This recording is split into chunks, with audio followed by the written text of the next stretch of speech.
All right, so we're just rolling. So it's just kind of, we just start like, oh, welcome. No, I don't know.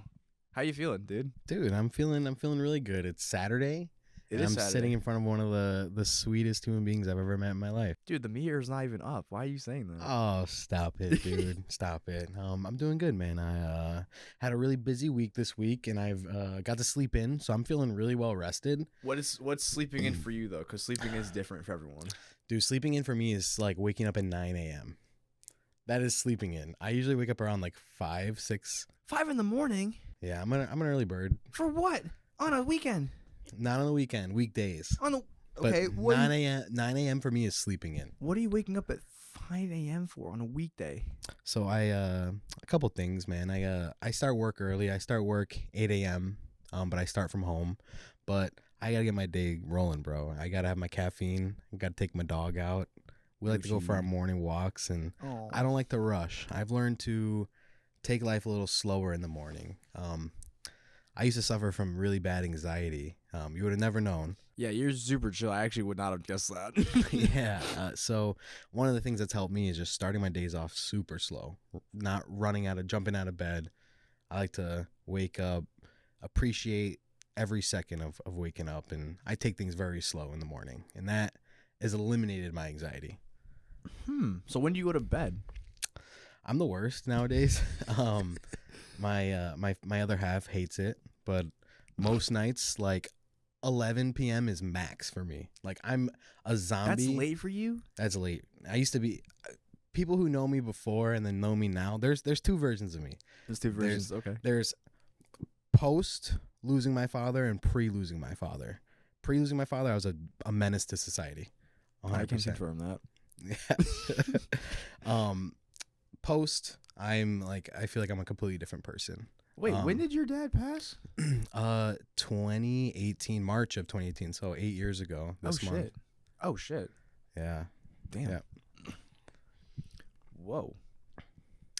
Yeah. It's been a journey, but I credit all my wins in life from losing him. Completely different person. But I start my day slow, man. I have to. It's the best thing for me, and that's why I wake up a little bit early. I give myself enough time to smell my coffee before I brew it. I take things a lot slower than I used to. What kind of coffee you into? I'm a little bit of a snob.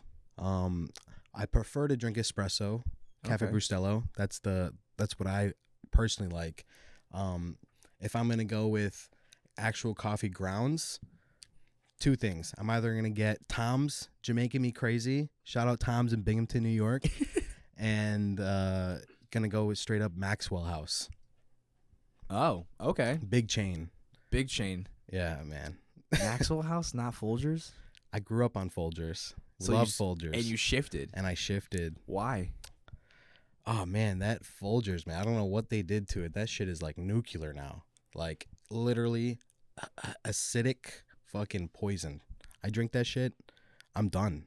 I'm going right to the bath. I might as well just drink it while I'm sitting on the toilet. I also I looked at your shirt for a second. I thought it said autism. Because it's just a skull with just like a skeleton snake. I know exactly thing here. I thought it said autism. It says Stone Cold Steve Austin, but we are sitting in a room surrounded by professional wrestling autographs. So I could understand why you assumed autism was the first thing he said.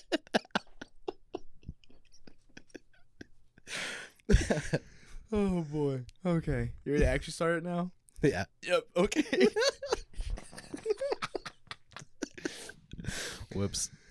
There's no whoops about it.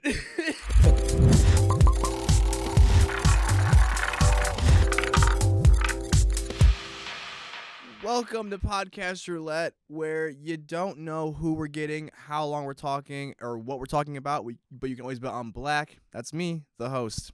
Today, we are joined by someone who has never been on the channel, but has been in my comment section, my Twitch chats, a lot of just my life, all throughout high school and maybe a little bit of college.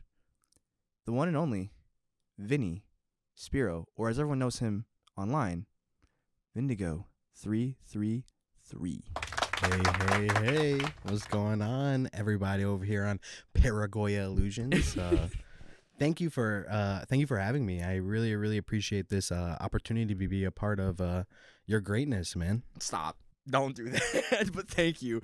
But no, I mean, thank you for letting me be in your space, because this is like how the show works is I come to you. So I know we talked a bit before we started, but like I think coming to someone's place and doing these it puts the guest more at comfortability, because you're in your space. You kind of know familiar smells and like sounds, whereas if you came to like my place or like a studio, it's like you're kind of on edge. You're like, I don't know what really to expect. It's like different vibes. So like this way, like it gets you more open and just even more just like relaxed and calm, because these conversations are more just like, what's up, dude? Hi, buddy. Like type of shit like that. Yeah, man. Hey, we can cutie. take a shift though and make it really serious if we need to, but we don't have to do that right now.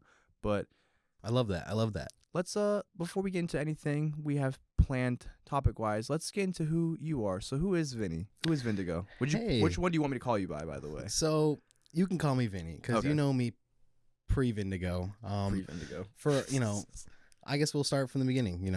My name is Vinny. Hi, Vinny. I would like to say I'm a pretty cool guy. I think so. Yeah, I like to have fun. I like to make people laugh. For those who know me as Vindigo, you might know me as crazy, but not the crazy that a lot of people know Vinny as. It's a whole different crazy. It's a lot more lighthearted. It's like Green Goblin and Dr. Oz. Dude, every time I see a clip of Green Goblin saying, "Look at who you are. We have to conquer this world." I look back at the old me and I'm like, shit, dude.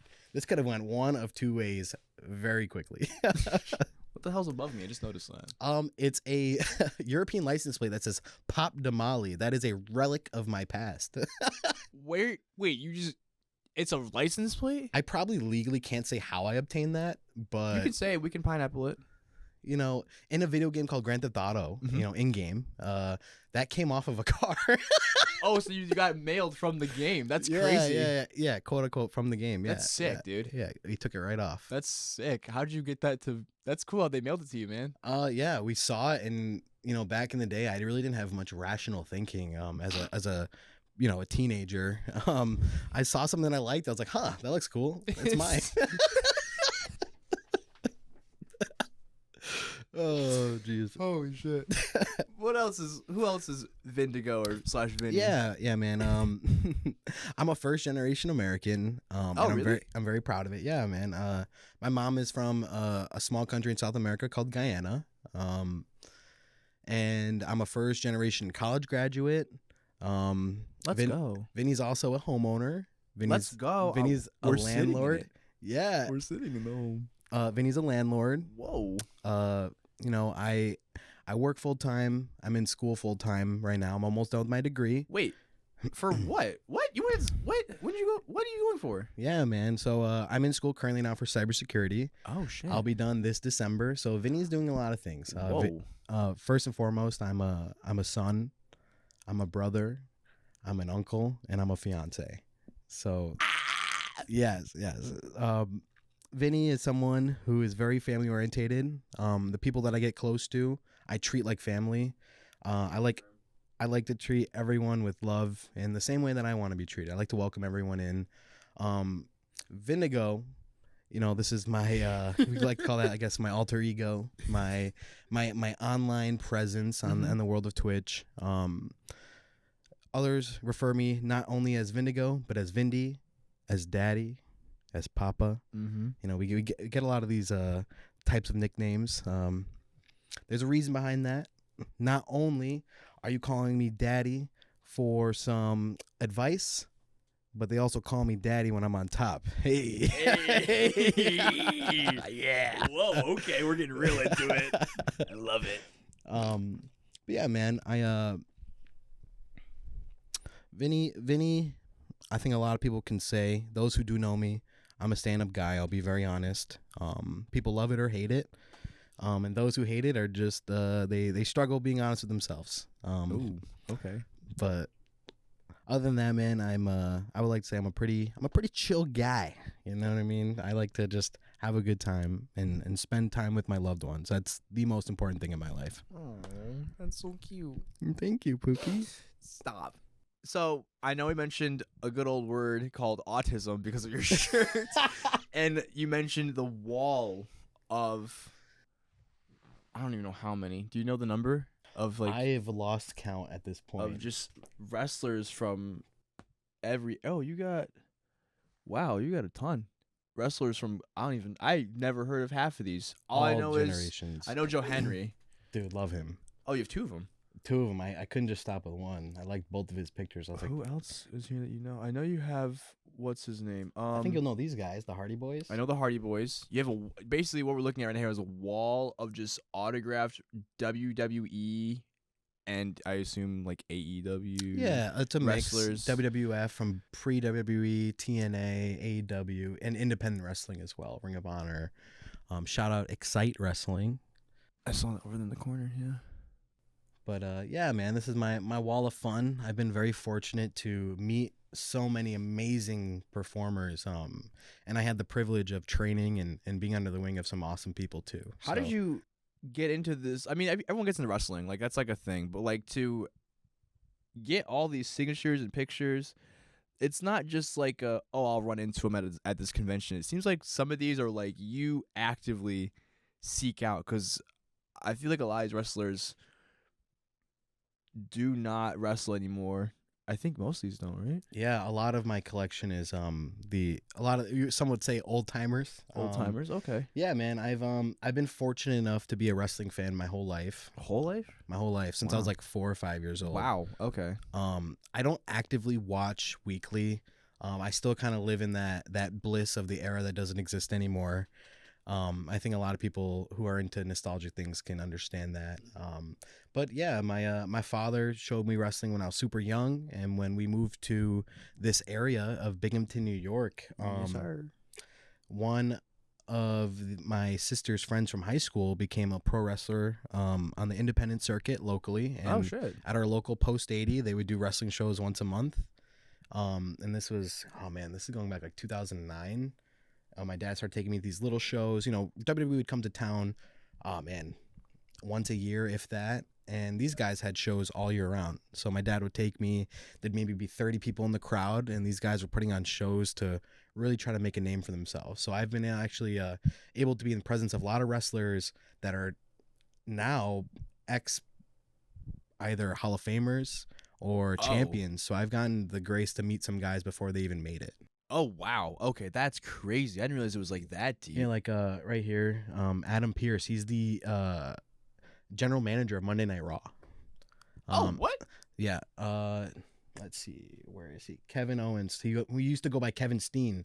This guy used to call me every time he saw me. What's up, Vince McMahon? And he remembered my name, and it was like the coolest thing as a kid. You know, he wasn't big at this time. 2 years later from that moment, meeting him, he had his first big shot on WWE, and he ended up becoming a world heavyweight champion. For the WWE, and is very good friends with Stephanie McMahon and Triple H. So got to be a part of these guys' moments before their moment actually came. So That's so cool. Which of these, I mean, it's kind of rude to say this, but which of these is like your magnum opus, or do you not have it yet? I have two. I have two, and they're right next to each other. Okay. I'm going to start with the first one. Bruno Sammartino, wrestler from late 60s, 70s, and 80s. Okay. He's the longest wrestling champion in history. How long? 13 to 17 years straight without losing. Holy shit. Yeah, so he's from Italy. Obviously, I'm half Italian, so growing up, this was the name in the household. My dad always said, Bruno, you gotta learn about Bruno before you get into this new stuff. And growing up, we used to go to the Feast of San Gennaro in Little Italy in Brooklyn. And I got to meet Mr. Sammartino when I was 12, 13, a couple years prior to his passing. And oh man, he put his hand on my head and he prayed to me, and he said, never give up in life and keep doing what you have to do to make sure you're a good man. And those words stuck with me forever. So Bruno, the legend, he's one of the greatest names in wrestling history, bigger than Hulk Hogan, bigger than John Cena in the wrestling world. You say that, I've never heard of his name. He's gonna be a name that real wrestling fans are gonna really be like, holy shit. So Hulk Hogan's like the the household name by face, but By face. real ones that know the lore would know. Yeah, he's pre Hulk Hogan, so he's Oh, basically the guy that laid the foundation for someone like Hulk Hogan to run with. oh wow! Before the big TV, Dude before the stole big his screen. thunder. He did that to a lot of people. Rest in peace, Hulkster. Wow. And then the second one would be right next to him. I have Hector Guerrero's autograph, which is the older brother to the late great Eddie Guerrero. Oh, I know Eddie Guerrero. Eddie Guerrero is my favorite wrestler of all time, and I got to meet his brother, who the Guerrero family are a big wrestling family, and oh man, this guy hugged me, he kissed me on the cheek, we shed tears. I literally was hugging this man, he's holding me in my arms, and we were crying together about his brother who passed in 2005, and that was 2022, 2023 when I met him. Oh. And he thanked me for just loving his brother and loving his family. So is that his brother you got signed? Yeah, that's Eddie's brother, Hector. Oh. that meant so you so brought much. that to him. I actually got that from him. Oh, okay. Yeah, I got that. I picked that up right from him himself. That one meant like the world to me. It felt like I was speaking to my my childhood hero, the guy who made me fell in love with what wrestling is. And I felt like that part of me as a kid who lost his hero. You know, when we're kids, we think our heroes are going to live forever. And I lost mine at age 5. And to be able to have that full circle moment, to know that all that love I had from him as a kid never faded, and that his family still appreciates all of us who still love him, was like the greatest moment in my wrestling history, I guess you could say. Wow. Dude, I didn't know this would happen. This is why I like doing this stuff. But wow, I did not know that was like, I understand like it's deep for you and everyone else, but like this is like a whole nother level of just like, yeah, man, how much it means to you. Like what have you got like taken away from wrestling? Obviously I've said a few things already about like just like, you know, it's made you become a better person and just like working hard, but like what else has like wrestling really given light to you, I guess, in a word? Oh man, I don't mean to like really go into something deep, but you can. I mean, you can again. So, as a kid, I'm from Long Island, New York, West Hempstead. Oh, really? Yeah, we moved up here when I was in between 4 and 5. Oh, okay, shit. My dad was a florist, and the tragedies of 9/11. My dad lost 50 plus clients. My dad had weekly buyers who'd pick up things for their families, their wives, and that actually put my dad out of business. The tragedies of 9/11 completely changed our lives in that aspect of no more business. My family we lost our home, we lost all our belongings. We actually came to this town Binghamton with nothing, like no pictures. We lost everything. The storage unit sold everything from us. So when we moved here, I was at that age 4 or 5 where you start to really put things together. And my dad and me would always watch wrestling. That was like Friday nights we watch wrestling. He had his VHS tapes that he kept. We'd watch, oh man, from like 88 to like 95. He had everything taped on VHS. And we'd watch those tapes. When we didn't have cable, we'd watch those tapes. And wrestling was like a foundation for me to see there's more in life and to hope for more. And then growing into everything to come, you know, my love for wrestling would sometimes fade. I wouldn't be into it as much, but I always came back to it. And the joy that it brings me just seeing these guys trying to perform just to make us happy. That's why I honor all these guys. I put them up on my wall because I've seen every single person on this wall wrestle. And wow. Every single one of them that I've seen perform, guys and gals, have really, the fact that they're able to take me away from life for the 5 minutes, 10 minutes they're on the ring, and I could forget about everything. And all in that moment I'm thinking is, who's going to win? Who's going to lose? And that magic that wrestling has had for me has got me through everything in life. Everything. Wow. Yeah, it goes deep. Goes into like my first memories. It really does. Damn, I didn't realize like how it's really had such an impact on you. I'm like kind of like taken aback because I just learned like so much like in that span. I was like, whoa. I threw a lot of. You did throw a lot, but like, just whoa. I just was not expecting that answer because some people are like, oh, it's just because I like it. And I was like, but whoa, this is like, what's the word I'm looking for? This is like your I guess wrestling to you is like a not grounding technique, but like it's like something that keeps you like kind of. You said it earlier. What what was the word you said? It was like kind of like an outlet. Yeah. And he also gave me like a sense of hope. Yeah. Was there any part in your life that you wanted to be a wrestler, or were you just like, I'm only one that watches it? You nailed it. As a kid, that was like my biggest dream. Be a wrestler.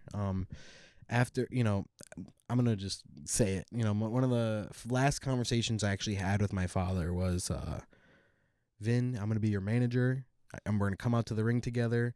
I'm gonna fire everyone up. He's gonna be the bad guy, and I was just gonna be a mute, kind of like crazy person, and like just kind of make grunt and make sounds. I wasn't really gonna talk. I was just kind of like raise my hand at like the little kids in the crowd, like fuck off, And my dad was gonna be dressed in a suit, and that was like the last conversation we had together was that. And after his passing, Sean Carr, shout out Sean. He's a professional wrestler here from Binghamton, New York. Sean has known my family for as long as we can remember. Like I said, we were watching Sean wrestle big names, Carlito, a lot of house names that a lot of wrestling fans would know. Getting his first moments. He invited me to train 2 months after my dad passed. It was May of 2018. Really? He said, Vin, we're opening up a school called Excite Wrestling. I would like for you to come and train, put some thought to it. I know how much you love wrestling, and I really, at that point in my life, I was like, man, I can't do that. Like, oh my God, like I went through so much in that short amount of time. Yeah, it was a lot. It was a lot, and I actually did train. So I let it. A year went by. It was ending of 2019. I got invited again to go, and wow, I remember like it was yesterday. I trained, I had fun. Within 3 months of training, I actually had my first spot in a wrestling match. Oh shit, okay. I got to work for a group called the Dark Order. Rest in peace, Brody Lee. The Dark Order. Yeah, they're a faction. They were a faction on AEW when AEW first started. Brody Lee has wrestled in our town, Binghamton, for many years, and he founded this group. And two of those guys from the group, Alex Reynolds and John Silver, came to Binghamton to be a part of an Excite show. Okay. So I got to like represent Excite and Dark Order during the parade. It was around this time of year. For the St. Patty's parade. Oh, okay, yeah. I got to do that, and then that night at the match, we had Jake the Snake Roberts there. He was watching on, giving everyone tips before the match, before the shows. Jake's a Hall of Famer. Oh wow. Old school stand-up guy. I got to do that. I got to be part of the Dark Order. I got to wear the mask. I got to go out to the ring. And one of my great friends today, Pat Sawyer, he's a professional wrestler. Those are his autographs right there. Which the one that says to Vin Laden. That was a nickname that I had in the wrestling ring. I want to say I peeped that. And when you were talking about everything with 9/11, I went, I shouldn't bring that up because it's crazy, right? How things come full circle. Oh my God! I think humor is a great coping mechanism. As you'd see, I do a lot of that. That was your nickname for a minute? Not my in-ring name, but that's a nickname that the guys I was really close to would call me, just because I was kind of crazy and doing a lot of crazy things that no one would dare to do. And oh my word! And things like that. So he's one of your like friends, like your like closer friends. Okay. Made friends for life with Mr. Pat over there. He was one of the guys that would train me with Sean. And we're still friends to today. Love that. I wrestled for a couple years. Had a couple injuries along the way. 2 years ago I had a neck injury, my L1 and L2. Oh shit. And that pretty much ended my wrestling career. Wasn't even doing a move or anything. I was just practicing falling because that's what you do most of the time. Is there a lot, like how for what the amount you did, like how difficult is it to really sell a fall? Oh man, it comes natural. I mean, you're literally throwing yourself on your back, and it doesn't feel good. So you're just kind of hard. The mat with the floor. What is it? It's a little bouncy, but it's hard. It's a steel ring with depends how big the ring is, 2x16 or 2x20, 2x18, and it's just a thin foam pad on top of that with like a canvas mat on top of it. So you're just quite literally falling on wood. So when you see the bounciness of the ring, it's not like a trampoline or springs. It's actually wood. I metal. thought it was like kind of trampoline. Okay, so it is. It's just. It feels bouncy, but that's literally just the bend in the wood. Oh wow! So you're just falling on wood and steel, with Ugh. maybe a quarter of an inch of padding and then a thin canvas. Jesus. It's this thick. Yeah, I'm showing Noah my fingers here. They're- I'm just doing a little, like little, this. like give yourself like an inch, maybe. That's how much. That's about your thinking. It hurt. It sucked. I give grace to anyone who could still do it, and I'm proud of Yeah, all my no friends that kidding. are still going. Shout out Mr. Pat and Mr. Nelson. I love you guys so much. Shout out to them. I think about it all the time. It's something that I wake up and think about. It's something that I look at this stuff and I think about going back into it. Just I don't think physically I can handle it. I thought I could because I think I'm a tough son of a bitch, but being a wrestler, man, I don't know. I mean, I don't want to be like on a, I can't. I'm someone, if I'm in pain, I'm gonna do something to fix my pain, and with my past history, I don't think that's a good thing for me. well, I mean, now with this new outlet you have on like Twitch, you could easily probably do like a stream like that. That's been done all Yeah. the time. Even like a video, like people have done that. So like, would you do it in that sense of like making it a video, not doing like a career out of it? Yeah, but just, yeah, for sure. So I've actually done 2 live streams now, at wrestling events. I was just to watch them or like be a part of them. to watch from a fan's perspective, and then I got a couple of my guys to do a little snippets after, and I interviewed them. Oh shit! Okay. But I did a reunion show for a company called 2CW. Shout out Squared Circle Wrestling. Shout out Squared Circle Wrestling. They'll be actually doing another show here in Binghamton this November, which I'm very excited for. But I live streamed. They had a Hardy party with the Hardy Boys. I remember that. I saw that on your story. You were talking about that. I was so confused because I was like, are they just coming here like to your studio? Yeah, right. Like, on the stream? I was like, holy shit, that's crazy. But no, you were at the place. I was at the place. I had permission to stream. It was really cool. Jeff Hardy's circling the ring. He dapped me up and said, "What's up, brother?" I saw that. I saw that. I was like, Jeff's invited to the cookouts. Dude, yo, Jeff's always been down for it. Always. Like the little lore I know about some of these wrestlers, they're all really fucking cool. Super But like, awesome. so how do you? We can come back to the wrestling thing, but like, Yeah, I just want to. How did you get that kind of approval to stream it? Because like, you have like what, almost 2,000? Yeah, I'm almost at 2,000. We're a handful short from hitting 2,000 on Twitch. How long you been streaming for? This is going on year 6 on the platform of Twitch. 6. 6, yeah. 4 years as an affiliate. Oh wow, okay. Wow, okay. Yeah, so we're creeping up on there with our experience. Oh yeah, but like, how did you get that? Like, did you reach out to them? They come to you? Yeah, like, man. Like I said, my dad took me to a lot of these shows growing up. So a lot of the owners, know me through my father, Mm-hmm. and know me through their talent, through the wrestlers. Oh wow, so your name carries weight. Dude, it carries a little something, something. You can flex it. It's okay. Yeah. So it was just as easy as like a few years ago, they did their first union show in 10 years. And they had like a slideshow of everyone who passed on. They included my dad. Oh. It was so fucking beautiful, man. Like it was like it was amazing. So like they know the family. They know me and my father. It's to the point where, walking by, they'll stop and shake my hand and say, hey, like it's a familiar face kind of wow. thing deal. They really remember people. Yeah, it's another thing in wrestling. Like a lot of these guys, it means just as much to them as it means to us to watch it. So it's very family orientated. So it's something that where I could just say, hey, I'm going to do this. I'm not even asking. Hey, I'm going to do this, and it was okay. So I will be doing a stream in the Binghamton show, their next reunion show this fall. They're live doing my thing.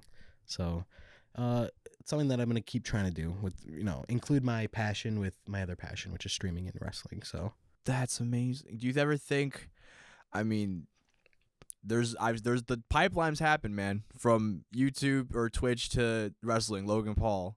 yeah, man. I don't know how you feel about him. Oh, man.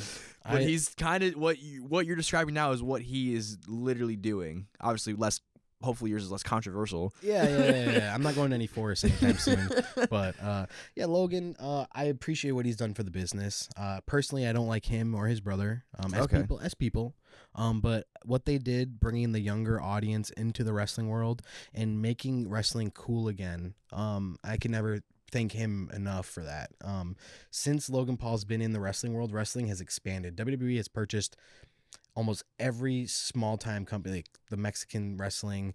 They're involving themselves in all these avenues that I don't think would have happened without Logan Paul being there. Do you think Excite would ever get that pull? Like they get like, oh, like we're gonna buy Excite, like that. I don't know like how the pipeline works in that aspect. So what has expanded is now they're doing something called WWE ID. They're giving independent wrestlers and something called an ID through WWE, basically giving themselves a spotlight to promote themselves. Oh, sick. So they're not so more doing it on the promotion itself, but they're doing it on individuals, which I think is more important because wrestling promoters are not too far from carnies. So it's a little, wrestling is like one of those taboo things. It's kind of like a circus act. And as we all know, ringleaders aren't usually the best people.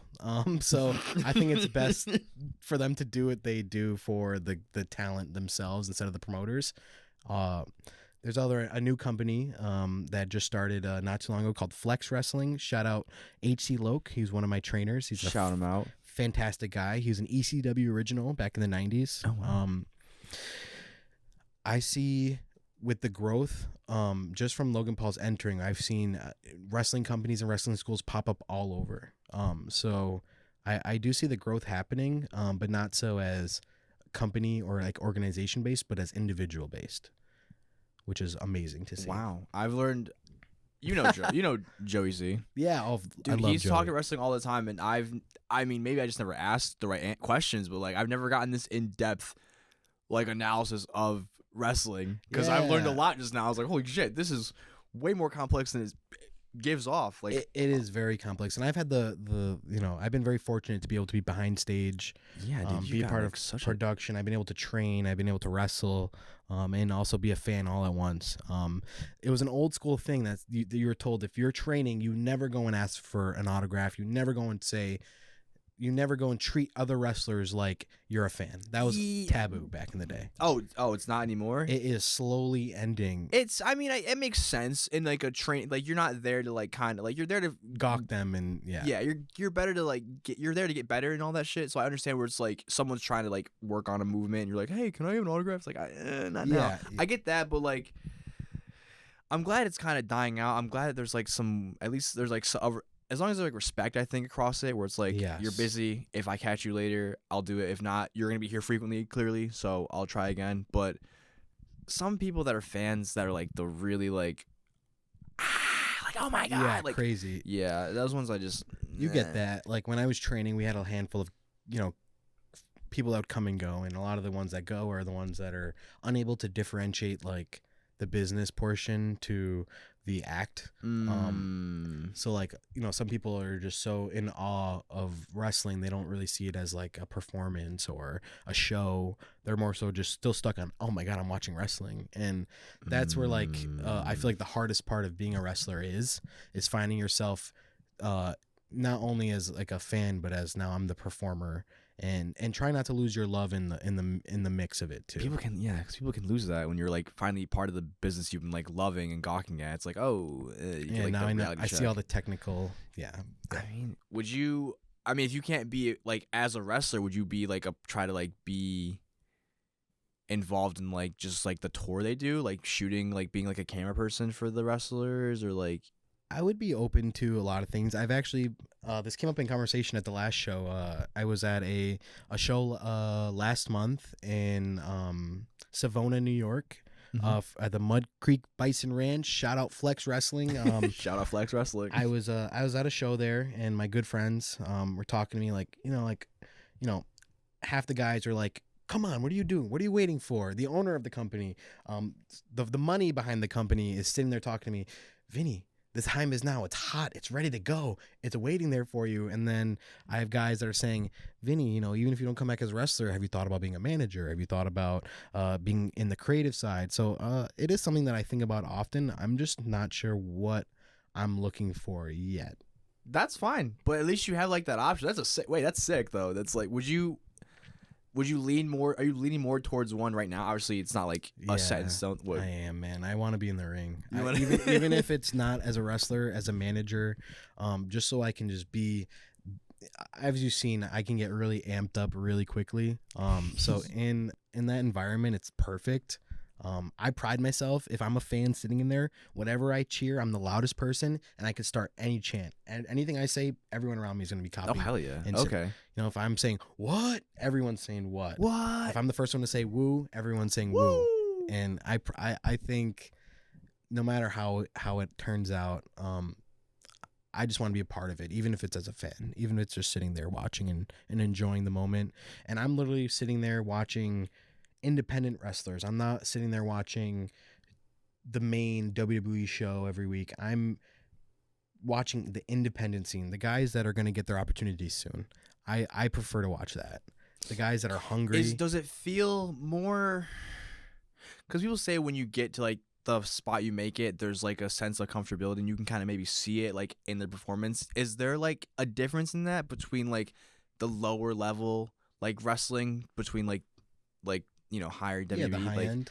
Like does that, you feel like that drive for them is like kind of, because like even like with some like music artists, they have that same thing, like they're finally where they want to be, and you can tell like they're just kind of coasting because they're there. Definitely. Do you notice that in wrestling? I do notice that. I notice so in a wrestling card, you got like the starting show, Yep. your mid match, before the break, after the break, and then your main event. I see those guys when it's done properly who get their opportunity to have a main event, even if it's in a fucking Legion with 40 people there. They are taking that moment with everything they've got. And seeing the passion, seeing them knowing that this clip or this video of me doing my match could be my break, seeing that hunger, I fall in love with it every time I watch wrestling again. It's one of the most exhilarating things I've seen of two people, one knowing he's gonna lose, one knowing he's gonna win, but you couldn't even tell the whole time. I think that there's something about that. There's something about that is like magical. If you can make me forget this is a wrestling show and I'm like fucking like holy shit, like that, if you could take me out of reality, you were doing something right. So what do you think is more important then, like when watching a wrestling like match? Is it the story or is it the wrestlers themselves? I think it's the wrestlers themselves. Some people base themselves on stories, cutting promos. Honestly, from just my time watching it, they can tell that story in the ring. They don't need to have a hot mic. They don't need to talk like a soap opera before they get in there. I think they can go out there and you know who's the good guy and you know who's the bad guy, and they put on a show. I think if they can do that without touching the mic, it's an art. It's truly an art. Damn, I just got a whole crash course on wrestling. I love this, dude. Holy Sorry, shit. we went on No, this it's wrestling rabbit hole. That's literally, I told you this. We were texting before we started this. I'm like, there, whatever we want to talk about and however it goes. And it's how the show starts. We don't know what we're talking about because I did not think I would talk about wrestling when we came in here. And I saw all these pictures. I didn't think this would be a topic, but I'm very grateful. I'm so fucking glad. Are you kidding me? Holy shit! This was amazing. Yeah, this is like a whole side of you. Like I like kind of knew a bit, but like not to this like extent. I don't talk about it only talk about it with wrestling fans because I mean, yeah, I'm not gonna understand it. When Yeah. you'd be like, oh, did you see it? I'm like, I didn't watch it, but like I remember seeing you. I think it was at one speed. Do you have the picture? A Kurt Angle. I don't have that one developed. I don't have That was like a year and a half ago. Yeah. What do you mean developed? Kurt, Kurt, I'm sorry I'm going to say this, but you upset me, dude. Kurt, how do you come to an autograph signing and they messed up your 8x10s to do your autographs? That's why Kurt Angle's not on the wall. Wait, it wasn't the 8x10? So the owner of the Speedy Fest, I'm not going to say names, but we all know who he is. We do. He fucked up. They fucked up printing out Kurt Angle's 8x10s for him to sign and give to fans. I thought you had your own. I paid for my ticket, and it was included in the ticket to not bring my own. I have figures in boxes that I could have brought, and I said, did he sign anything for you then, or no? I didn't even want one. I was so upset. Oh, did you get a picture? You got a picture with him, I got a right? picture with him. I cracked a joke to him. I sang "You're a Sexy Kurt." It's a song he made making fun of Shawn Michaels. I sang it to him. We had a laugh, and that was my moment. Will with you him. put that one up? Because there's pictures of you with some wrestlers. I think eventually I will. I'm still a little disappointed. That makes sense. It was the first and only time that's ever happened, and it was by an Olympic gold medalist who was one of the greatest wrestlers of his Vinny went time. with a broken neck. One with a broken friggin' neck. Yeah, that's. And you know what? He showed up here with without even something to sign. So they're giving out like little index cards to sign. I didn't want. Oh, Yeah, I'm not. What? As you can see, my collection. I'm not gonna collect an index card. No, that's very fair. So, Wow. Yeah, I love you, Kurt. I love you, Kurt, but I don't love that you depended on the Binghamton Speedy Fest to get something right, brother. Hey, come on. I mean, yeah, that's the real reason. It's awful. not up. Holy shit. Yeah, you touched on a very sensitive subject for me. Well, I hope he's not listening to this. I hope if he is, and he's like, "Oh, I'm sorry, man. You send you something like personally." Kurt, you like, hurt me, man. You're the only one out of all the names I've met who didn't come with his own 8x10s. Come on, Kurt, make it right. Come on. Send him. You know your wife would be disappointed, Kurt. Send him. Whoa, let's not bring the wife in this, man. I don't want to get caught in the crossfire. Oh. Wow. There's I'm literally keep looking back. Like I want to keep talking, but I just keep looking back at like all these pictures, and like some of these are like they're not even like photographs. They're like drawings. Yeah, some of them are like art done by private artists to make for the wrestlers for them to sell them. Oh, so that's still their idea. Yeah, so like the one of Sabu, the one of New Jack, those are done by artists and given to the wrestlers to basically make their own 8x10s and autograph them for fans. That's cool. What do you have them say when they sign it? Is it usually the same thing like "Thanks, Vinny" or like "Love you, man" or "Thanks for watching"? Like, yeah. Honestly, I usually talk to everyone the same. I thank them every time I meet a wrestler. I thank them for their work, and I bring up something specific that relates to my correlation with them. But I always have them sign it to Vinny, to Vincent. I try to have them sign it. Some of them don't do personalized autographs. Some of them do. But I usually have them sign it to me if they're willing to. I don't plan on reselling any of my autographs. I have this ongoing joke with my family. When I die, you take all this shit, bury them with me, or burn them with me because they're not going anywhere else. Oh wow. Yeah, they mean that much to me. You don't want to give them your kids? Oh, dude. Fuck no. So I can fucking I see how kids treat shit, dude. Fuck that. No, they're getting set ablaze with my burning body. That's how I see it. Okay, well, all right. Well, that's good to know. At least they're gonna get definitely. They're going with me. They're going with you, and they're gonna get use out of them for sure. That's all right. That's. Thank you, Brittany, my sister, for promising me she will uphold my wish if I were to go first. And then it's up to Kara. So I think she'd honor that and she'd burn them with you. She'd burn them. Yep. I hope so. I'm gonna haunt everyone, dude. All you listening too. If my wishes aren't done in fucking 70 years, all right. My wishes aren't held down. I'm coming after all of you. You're gonna have like whoever's keeping it, like you have like some like spirit attached to it, so it's like, oh, you have it. And you show up at the house. Oh yeah, dude. Expect to be watched while you poop. Not while I poop. No. You're having no sacred moments. No, not when I poop. Well, I mean, I mentioned a shift earlier, and then we came back to wrestling. But let's shift again. Yeah. Let's. It's okay if we come back to wrestling. I promise I'm not an obsessive wrestling fan. I don't have dozens of autographs on the wall. Okay. They're gonna see the wall. Oh jeez. Okay, that's fine. They're gonna see part of the wall. You'll know what I mean. But you've been saying you've been streaming for 6 years. Yeah. Wow. Affiliate for 4 on Twitch. I used to stream on Mixer. Yeah, then Ninja took all the money. Yeah, thanks, Ninja. I mean, I think it's kind of for the better. Yeah, it was. I don't think Mixer was gonna take off like they thought it was. No, it didn't have what it needed, but yeah, because how did you get into that? Because I know you, and I know like Twitch streaming and YouTube stuff like that. You probably watched it, but I never took you as the person that would want to actually make your own stuff. Yeah, man. So I knew from a little kid I wanted to do something like this. I glorified Nika Higa, Ryan Higa. Tee-hee. I love him. Love you, Ryan. Love you so much. As a kid, I used to have a YouTube channel at 5 years old, dude. Oh, you 6 did? years old. Called Nika Higa You Rock. Wait, that was my name. It was just a fan page, pretty much. Fan page, and I made my own videos trying to be like him. Oh. Middle school comes around. It wasn't so cool anymore for me to do that, and I knew it was cool. That's Everyone made fun of you for it. Everyone made fun of me bro. for it. I think My videos would be playing in class and shit, you know. I think you're how old again? You're 20 26. 26. Okay. So yeah, I'm I was 27 soon. Yeah, okay. So we probably started making them at the same time then, cuz I was like a freshman in high school and you were 6th grade, 7th grade. So, Yeah, and I remember when you started streaming on Twitch, I was there. you were there. You were one of the OGs. Yeah. I want to come back to that, by the way, but this is not about me right now. This is about you.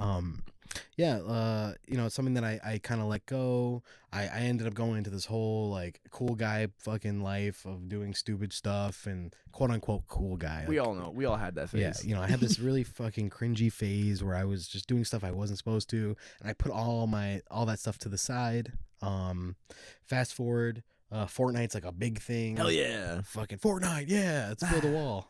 Whoa. Wait. That's not what I meant. All right. I meant in Fortnite, let's build a box. All right, let's box fight. Jesus. All right. It's not, you know. Don't misconstrue anything, guys. Holy shit, that was you. Oh, Lord. Anyways, we keep Whoops. going. So I started playing a game called Rogue Company. I know that one. Really loved it. I was really good at it. I said, F it, I'm going to stream. I did it once, and I was like, let me do some Pokemon unboxing streams. Oh, hell yeah. That was cool. And then I started to meet some really cool people on the platform of Rogue Company, competitive players. It's okay. Gucci, relax. My puppy, guys. He gets separation anxiety. And he's If he keep me... I don't know if you guys can hear that or not, but... Oh, my God. Oh, Gucci. If you want to bring him in here, you can sit down there. It's okay. He's gonna sit and watch. Sorry. It's okay. No, hi, Gucci. You guys sit down. You want to say anything real quick? Thank you for your words. Gooch, Come on, Gooch, this way. You can just stand there if you want. You can just sit, lay down. The dog's in the house. Yeah. Our little guard dog. What? You want to talk again? Tell him how you feel, Gucci. He's currently right now trying to slurp up Mr. Noah's face here. He's full body on top of him. Oh, okay. Hey, want to go lay down? Let's go lay down. I know he doesn't want to, but he's gonna have to. Come on. Gucci. Lay down in your bed. Lay down in your bed. Thanks, Gucci. Thanks for your words of wisdom. Oh, you give him a little blanket. Oh. Sorry about that. No, you're good. That's fine. Oh man. So you met we're Rogue Company. Yeah, Rogue Company. Yeah. We're past the building the wall thing, right? We are. Okay, good. All right. When you were talking about Rogue Company, how people you like met people through there. I met some really amazing people. Shout out Miss Shy. I love you so much. And shout out Miss Shy. Mr. Ball, Marco. Shout out all them. Mr. Ball. I made some really good friends. So I started streaming. I started being just over the top. It started doing well. It wasn't something I talked about openly. It was more so just on the platform. I pride myself on sticking just to Twitch and Discord. I didn't really do too much on other platforms like YouTube and Instagram. Yeah. I feel like I tried keeping everything on there, and it grew really well. I got to play for the last LAN tournament for Rogue Company. Oh wow. Hashtag Team Roco Loco. Mr. Ball, Shy, and Tiff. You guys win it? We placed 4th. Oh shit. Okay. Fuck you, Team France, and fuck you, Team Portugal. For you played country teams. Yeah, like there's teams from all over involved. And you were in U.S. We were one of the U.S. teams. There's a handful. But you were the one that got the farthest. Number 1 seed was another U.S. team. Did they win the whole thing? Yeah, they won the whole thing. Well, at least you guys. But we placed 4th. That's and there not was bad. 16 teams. Oh shit. Okay. Felt really good. Damn. You know, that game was awesome. That's where it really all took off. Okay. So, oh man, I had so much fun doing that. And then I just did a lot of just reactions, watching stupid videos, playing games, horror games. People love to see me just freak out. Dude, everyone loves that shit. I don't Sickos. know what they're real fucking sick. Fucks, like giving me fucking heart problems. But yeah, man, and it turned into like me making so many friends that I literally talk to more people I've met streaming than I do people I grew up with. Like I talk to these people daily. Oh wow. Check-ins, calls, video calls. Aw. I have so many friends. I love internet friends. Love you, Uru. Love you, Zanny. I'm so thankful for it. But it started just as you know, I'm kind of good at this game. Let me get back into streaming because prior I was streaming a Mixer Fortnite. Is he? I did that with a couple friends, gave it up, and then I was really good at this game. It was still in beta, and I just was like, fuck it, let's go live. And then the rest is history. I maybe streamed 1 or 2 times before that within the year, and then this is going into year 2. I started doing it a few times a week, and then it just kept snowballing. Reaching out to other streamers online, and man, I've made some really great friends. Shout out Bodie and Kai. Love you twins. Bodie and Kai are the 2 twins on American Horror Story. In the first season. I haven't watched American Horror Story, so I don't know who they are. So but I met these 2 sweethearts. Love them so much. We've been able to game and stream and have a really good friendship over the years. That was like one of the biggest moments for me. I won a talent show on their stream. Oh shit! They paid me $100 to do it. It was the first time I was getting paid to be a part of something. Oh shit! It was it's a few years ago, and I won the worst talent show. What was your talent? Singing Shrek songs. Just so you only sang like the one song, right? The all of them. So I started with. You started with Smash Mouth. I started with. I ended with Smash Mouth. Smart. I did all the other songs before. Like just Shrek 1 or like Shrek 1 and 2 songs. Oh, so I did a couple. I did 3 songs. I Need a Hero. Where did that come in? Oh man, I'll find this and show you some of it. It's hilarious. Holy shit! What? Okay. I did that. I won it. Their whole chat was like behind me winning. They loved me. Hell yeah. They're like, Mustache Man, please win. They like wanted me to win so bad. So I ended up winning it. And from there, like the friendship just kept going. They're sweet guys. And I test a lot of like my growth from those moments. I already had a really good growth from pretty much taking over the game of Rogue Company. Like everyone who's plays that game, you could like in that small community, I was like one of the guys. Like, that's the guy. You were I like, was that guy. You were like kind of the face for a minute there. Yeah, one of many faces. One of many faces. That's crazy. Which was really, really fun. And then meeting those guys, I met them on TikTok and made them laugh. We were DMing each other, and they invited me to their Twitch. We started talking, and then, like I said, those guys are like. They were childhood actors. They were in the American Horror Story. They had a pretty cool background that I didn't even know. For 2 years, we were friends. I was friends with these guys for 2 years. And you didn't know they were on American Horror? Didn't know they were like on Oscar Mayer commercials. I didn't know that their grandfather wrote the fucking Sonny and Cher TV show, the Elvis show. Whoa. Yeah, like they're like involved in Hollywood. And I had no clue for 2 whole years being their friends, being just myself, being goofy, fucking crazy. I took them into VR chat. I was their pimp, dude. I was pimping out. I on stream, I was their pimp / wingman trying to sell these 2 boys off. They're not boys, they're grown ups. Jesus. Not good. No JE around here. No islands, No islands. Be clear of that. Oh my god. Took him into VR chat. We did a couple skits like that where they allowed me to just be me and be crazy, make crazy, non-filtered jokes. Wow. And they trusted me to do it, and it was a really cool friendship. That really helped the growth. From being like a good gamer into making it more than just gaming. Like. I didn't really know how I wanted to make my streaming career. Am I just going to be playing competitive games all the time? Yeah. Which I found out, I really don't. I like playing comp, but it's not something for me to make my career off of. It was more so to be funny. Yeah, because once that game that you like are good at maybe eventually dies, that's it's like shit. So that's eventually what happened to me. The game died. Fuck you, Dr. Disrespect, for killing my game. He was the fucking face. They had a map, a skin. Oh, yeah, and then so this is like yep. Okay, yep. I know what's happened. Yep. So he fucked me. Oh, what a dickhead. Yeah. So that happened. I had a pivot. It turned into more of this. Let's do some VR stuff. Let's do some scary stuff. And the twins, man, I'll forever be grateful for their friendship and their support. Around the time I was like proposing, they were super like, they were just. Are you still friends with them now? Still friends with them now. Sick. Love you, Bodie and Kai. They're in Japan. They left the States. Oh, they're from America? They're from America. Oh. They left the States. They're in Japan now. Lucky bastards. Living the dream. I know. What the fuck? And they're great guys. From those moments, it really did help grow my streaming career. Gain a little notoriety, a little credibility. And I just kept doing my thing. I've been fortunate enough to befriend Luis Moncado from Breaking Bad. Marco Salamanca. I remember that.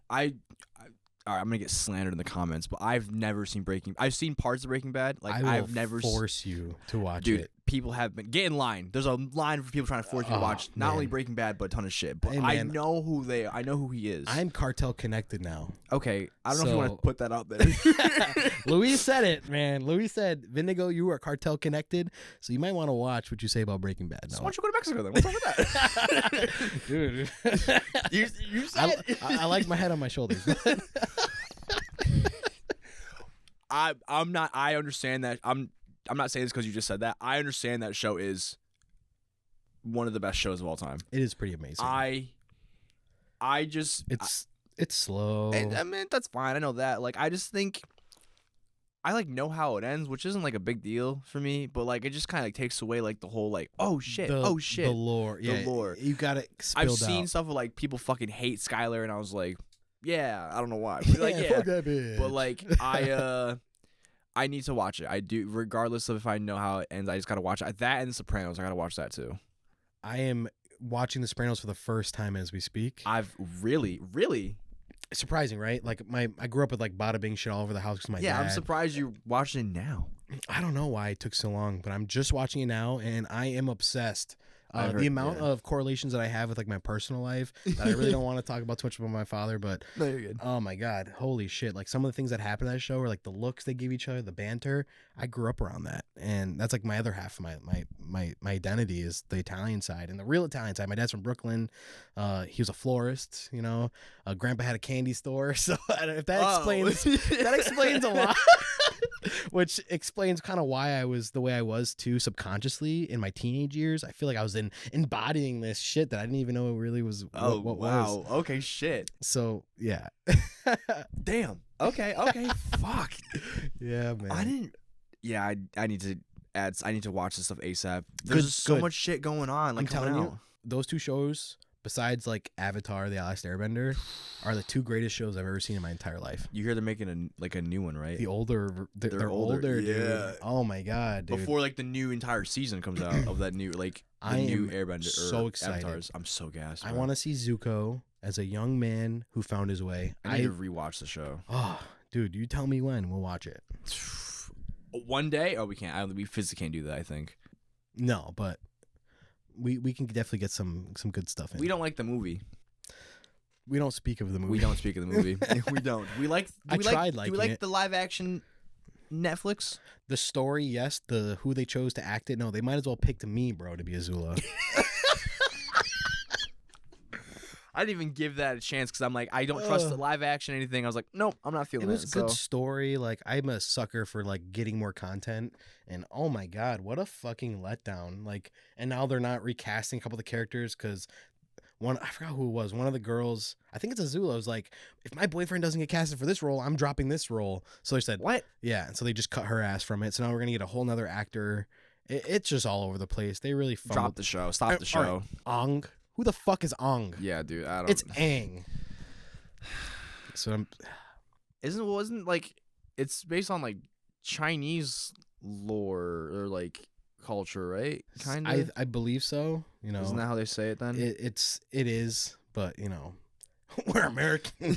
I grew up as Aang. Say Aang. It should stay Aang. Come on, man. Also, I think most people do know it like that too. Aang. Like, Aang. Yeah. He's Aang. When did Qatar ever say Ong? I feel like maybe like I could be just gaslighting myself. I feel like I've heard them say it once or twice in the show. I think his master said that. Yeah. Okay. Someone in the show said it, but I'm not sure. I think back who. at the Air Temple. is how they spoke to him that way. Yeah, maybe that was it. But then. we get so little of that we all know him as Aang. Yeah, Aang. the last Airbender. All I hear is Qatar yelling for him, man. Aang. Oh, Toph's my girl, man. Oh, dude. Love her. Them grippers, though, dude. And she's You're crazy. All right, let's put it in let me put this back in perspective. I was like 6 watching it, so I loved her. When yeah, I was same. even when I was 6, bro, I just or whatever how old it was. Ty Lee and fucking oh my god, Azula, man. Oh, Azula, she's such a bitch, but she's so beautiful. I can fix her. I feel that, dude. I had some, dude. Imagine Ty Lee disabling you, dude, and just having her way. Oh no, God! That Don't do it. Please Younger don't me do was it. like, "Fuck, that must be. What does that mean?" But fuck, that sounds so cool. Oh my God! But oh Lord, dude, yeah, all this shit now, and you're doing like. So now we talked about earlier Twitch, but like, what's it like now? You kind of made an establishment of who you are, what you do. What does that all look like for those who have man. never heard of your Twitch at all? Yeah, man. So over here, on the channel for my channel, Vindigo333. It's very, very, like I said, how I treat people that are close to me. I treat them like family, and my community, bro, is literally like so family oriented. People are in the. I have a Discord server called the Swamp. I'm referred to as Shrek in those parts of the world, for a lot of reasons. Probably the talent show. Yeah, that's a big part of it. Oh man, streams. I only get to stream a few times a week, but I make sure that we do Friday game nights with the community. How long do you stream? Like per Maximum I'll go is 4 hours. Okay. But I like to stay within the 2 hour, 3 hour range. It's just lighter. I can send it off. I'm big on like rating my friends and keeping everything in the community. So I stream only a few times a week. I'll do one random stream, but I like to do Friday night streams where we do a game night, and then Saturday mornings I do like a Fortnite. Anyone can come and join and play Fortnite with me. Okay. Make sure they're using creator code Vindigo in the item shop. Make sure you use that. Oh, what? You have a creator code? Yeah, dude. I guess I'm putting that in there now. Yeah, man. Okay. For all you Fortnite players, we do have a creator code. How do you get a creator code? What the fuck? Posting clips and adding them and. But that's it. You just. I was adding them. I was doing like a lot of tournaments. I did a lot of creative, like Zone War build battles on stream. And literally just from up, they had like a content creator promotion. You had to have like X amount of kills and blah, blah, blah. So I did everything I was supposed to, post a clip of the win, and they actually granted me my own code. So you got it earlier than most people are allowed to get it. Yeah, I had it in 2023. It doesn't go away, right? It doesn't go away. Yeah, so I'll forever have that Fortnite creator code. Oh, Vindigo. shit. Just Vindigo, no threes. You mentioned it off before we started this, but how did you get your name? Oh man, there's a few ways I came to the conclusion that Vindigo is the right name. I wouldn't say I'm super religious, but I'm super spiritual. On the wavelength indigo, the color purple, it means a lot to me. I used to refer to myself as an indigo child. Explains the pants. I'm wearing purple pants as we speak. And the chair, holy shit. And the chair. Purple is like such a... And the V, what the fuck? I'm just starting to notice this now. Yeah. Purple's like very deep to me. It's a very... It has, it's the highest vibration on the frequency. And it's something that a lot of people have seen it. I've been able to practice Reiki since I was 16. Like you do the Reiki or you just... I do it. I'm Reiki certified. Wow. I'm Reiki certified in my first class, not class 2. I can't open a business, which I don't think healing should ever be sold. So if anyone is charging you to heal someone, just know it's fake. Just going to put that out there. That might be controversial. It might be for some people. But a real healer will never charge someone. Those are gifts from above, and they should never be taken for money. So anyone who's seeking any healing, do not pay for it. Just keep seeking it through yourself or someone who truly cares about you. Okay. So I've been through my dark times. I uncovered things like healing, and how to heal others. It's something that I wish I practiced more, but it takes a lot out of one's physical well-being and mental well-being doing that, taking on people's energy. So indigo. Also, I'm a huge Princess Bride buff. I fucking love the Princess Bride. I resonated with it as a child and even more so as a young adult. So Inigo Montoya, his father was killed by the Six-Fingered Man.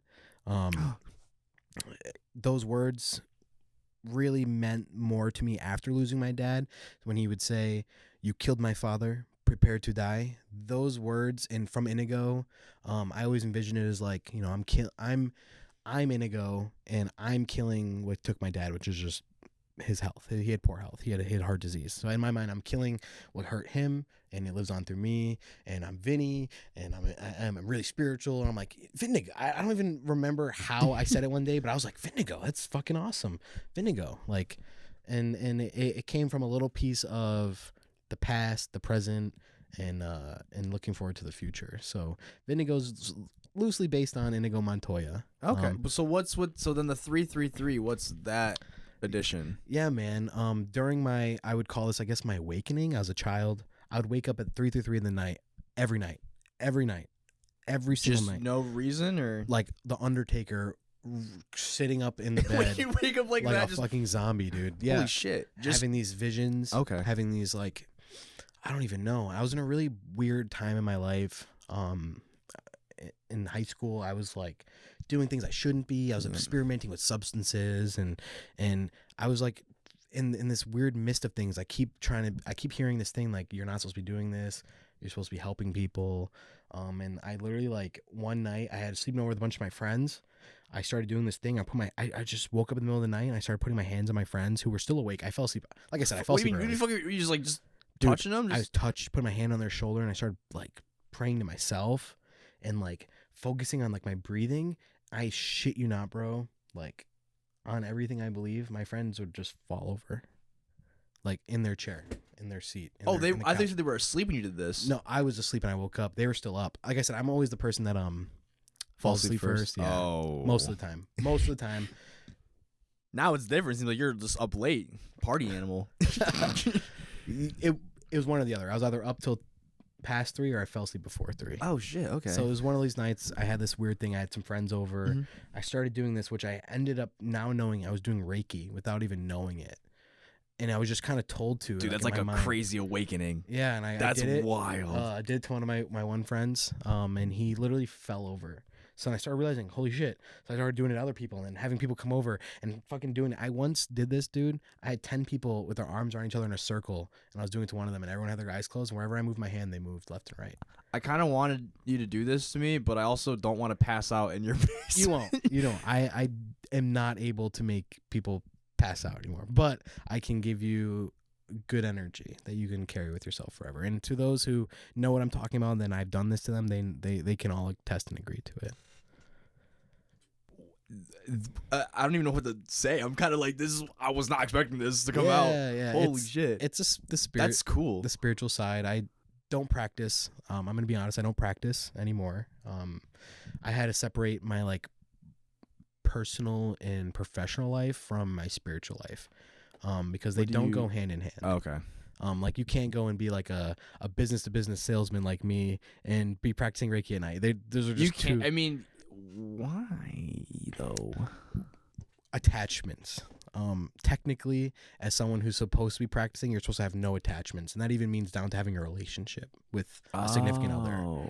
So that was something that I was like a solitude thing. Yeah, I was personally not willing to sacrifice my life to do that, which is selfish in the art of practicing. Oh, okay. I was like, I'm like, grand scheme of things, I don't think it's selfish. Yeah, it's not. But for that, but to actually do it the right way and not the way that it's promoted in the U.S.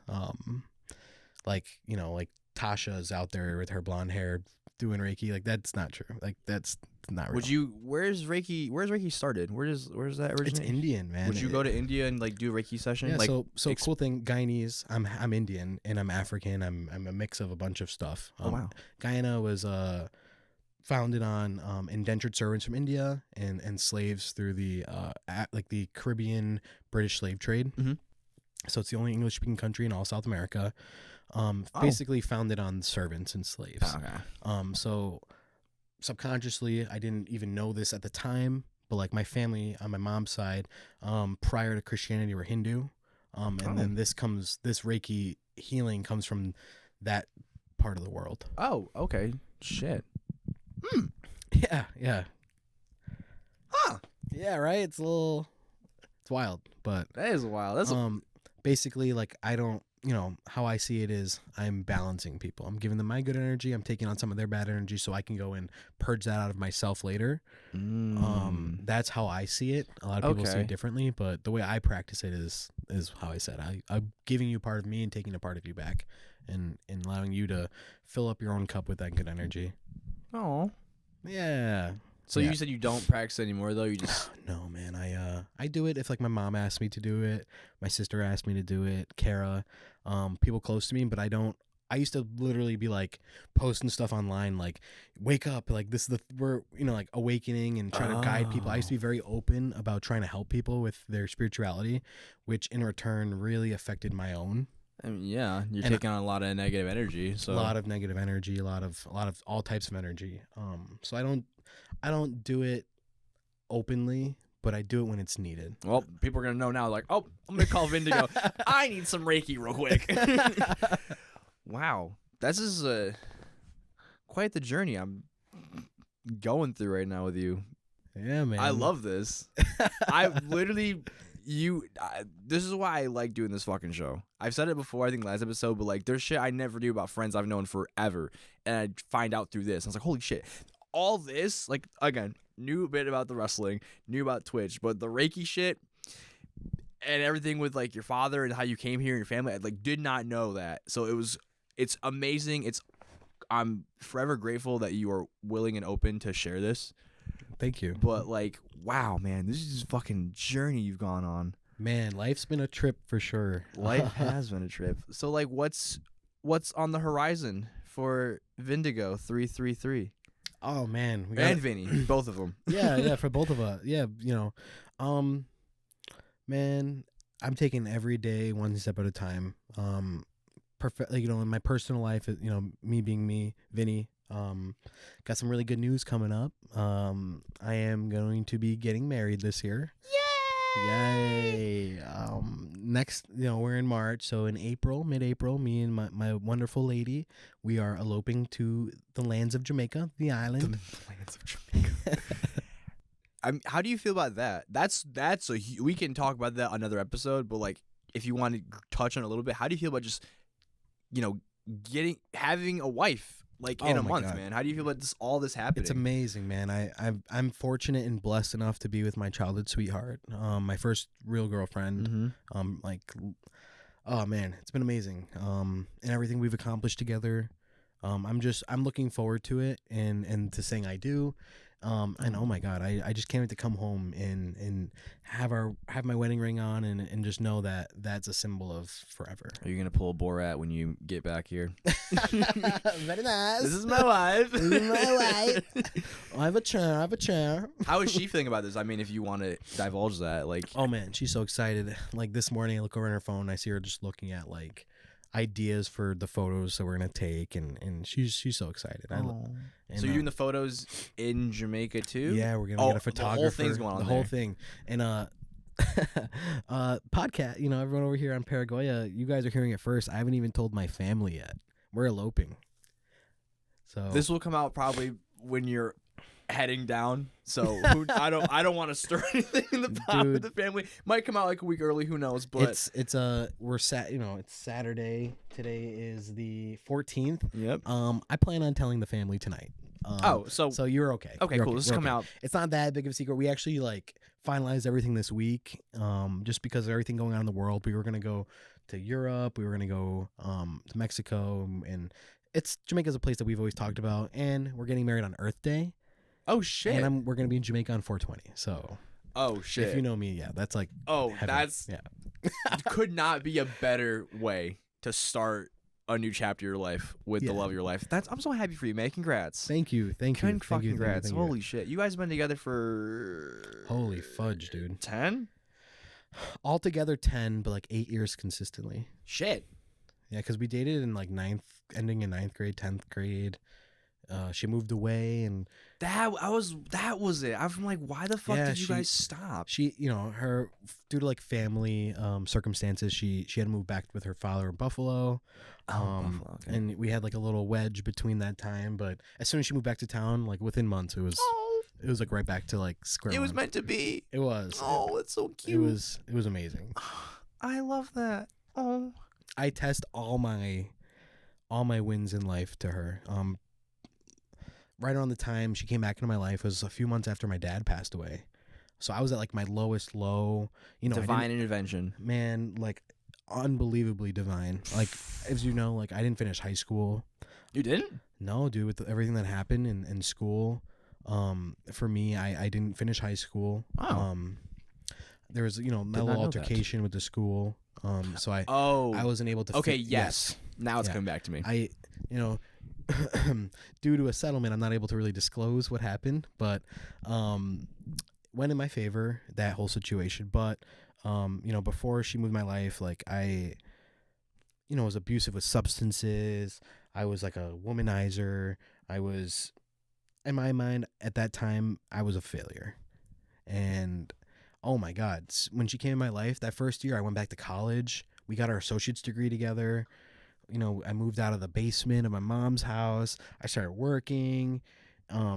Step by step, I bought my car in cash. It was shit. It was like, I started doing things the right way, and like my lady's been like the light of my life. Like, I know like it sounds cliche and people say that, but literally without her, I wouldn't be who I am today. I mean, it seems like it from what I've just heard. Yeah. But And, wow. like a couple years ago, we bought our first property. So we're here now. It's a duplex. I'm renting out one side, paying for the other, and we're actually working on our second one right now. Okay. So we're really, oh man, super grateful for my love, Kara. She's changed my life. During my darkest hours, she's transformed the way I look at everything, and she made me okay with all those things I did wrong. And that's what someone who is like your ride or die is supposed to do. And man, I've got it. I'm super super grateful. So cute. Oh my God. Thank you. Oh. Feelings. Oh. No, that's so sweet. I'm so happy for you. I'm genuinely so fucking happy for you. Like everything that you've gone through that I've like learned today and just like I've known prior, you've gone through the ringer, like in simplistic like terms. Yeah, but it's not sure. Obviously. But shit, man, I'm so happy and so proud of you, like for everything you've accomplished so far. Like you have obviously, there's a way more you're gonna accomplish. Like I'm not even questioning it. It's just when. It's the matter. Like, you have the list.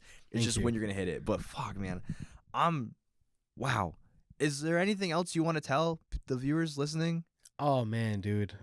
Yeah, I guess we'll touch on it a little bit. I'm gonna be graduating with my bachelor's degree this December. Woo! So that'll be my third degree under my belt. Damn. Okay. And I am so, like you said, thank you for saying you're proud of me. I guess it'll be the first time I'll say it like that, but I am very proud of myself. Not for my accomplishments, but of the way I think about life. Like I said, pre-losing my dad, I was such a different person than who I am now. I'm still the same guy, but I'm not angry anymore. I'm not anxious. I'm not depressive. I'm truly like happy, and it's like the craziest.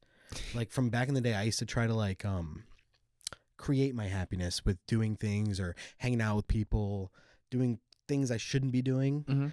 And just to, like I said, like how I like to wake up every day slow, waking up slow and taking it easy every morning has given me the knowledge to know I have everything I need. And waking up every day with my dog, Gucci, and Kara, I wake up in a clean bed, clean room.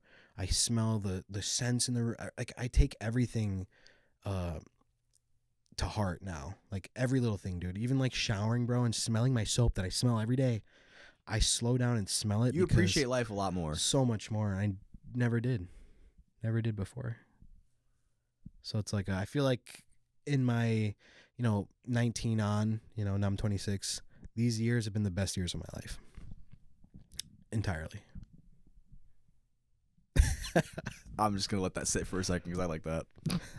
But fuck, I mean, yeah, Vinny, you gave us a whole lot, and I'm sure I don't want to speak for the viewers, but I think we have learned a lot about you, and we really love and are happy for what you've accomplished and gone through. And I mean, if this is someone's first time hearing you, I hope they've taken away some lesson that they can apply to themselves. And I hope that they also check you out. What should we wear? Yeah, man. On all handles, Vindigo333. Don't forget, we are live on Twitch. What days? Fridays and Saturdays, 100%. The other ones, you're going to have to be around to catch them. All righty.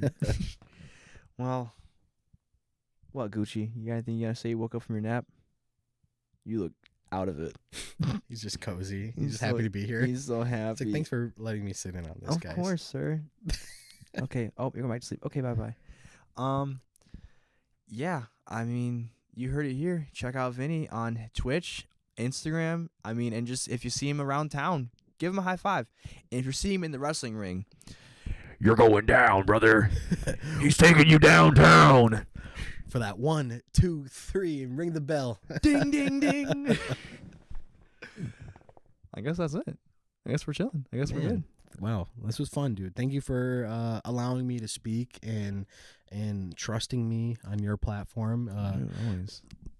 Before we go, I just want to say, in like high school, seeing you do Twitch, seeing you do content creation, it was one of my largest inspirations, and I really hope you know that, because you were the only person locally doing it, and you made it fun. And I remember you doing your music and doing like so much fun shit, and I'm like, this is entertainment. You're giving people an outlet, and if I could be a fraction of someone's outlet, I'm doing it right. And that's something that I haven't really told anyone, because I don't really open too much to publicly unless I'm Vindigo. But as Vinny, like, seeing you do your thing, like, literally was one of my inspirations for wanting to be a streamer, and I hope you know that.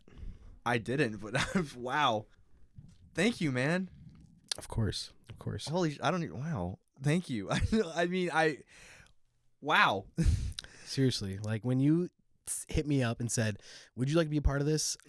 My fucking pants fell off, dude. They right to my ankles. And I was like, holy shit, like, this is awesome. Like, of course I will. Like, it has been an honor, and it'll always be one to be your friend and to support you, and for you to include me. Like, for me, it's a full circle moment, because like I said, before I even started streaming, I make sure you were doing Twitch, and oh my god, I didn't even know what Twitch was. I think you were the first person I followed, because I just watched YouTube. Like, I was figuring it out, man. I was figuring it out. And I would like to say you definitely paved the way for me and others in our community locally to do what we're doing. So. It feels so weird hearing that. But thank you. It's just wow. Of course, man. Thank you. Dude, I mean, this will not be the last time that we see you or they hear you, because I know I want you back, like, on the channel to do stuff that's not a podcast. Like, we actually will make some fun shit, even Twitch stream together, because when I get back into that, which I've been working on to get that ball rolling again, I definitely want you back on that too. But and I always have open arms and doors for you. I know always. Wow, this is ending on such a sweet fucking note. What the fuck? Come on, guys, we're getting emotional now. We're getting emotional. God damn it. Oh my god. Wow. Thanks, Vinny. Thanks, Vindigo. Thank you, Paraguay, Mr. Noah. Yeah, dude, it's my split personality. Oh, Jesus. Well, we'll see you guys next episode with whoever. I don't know. And don't forget, guys, stay cool or else. Or else.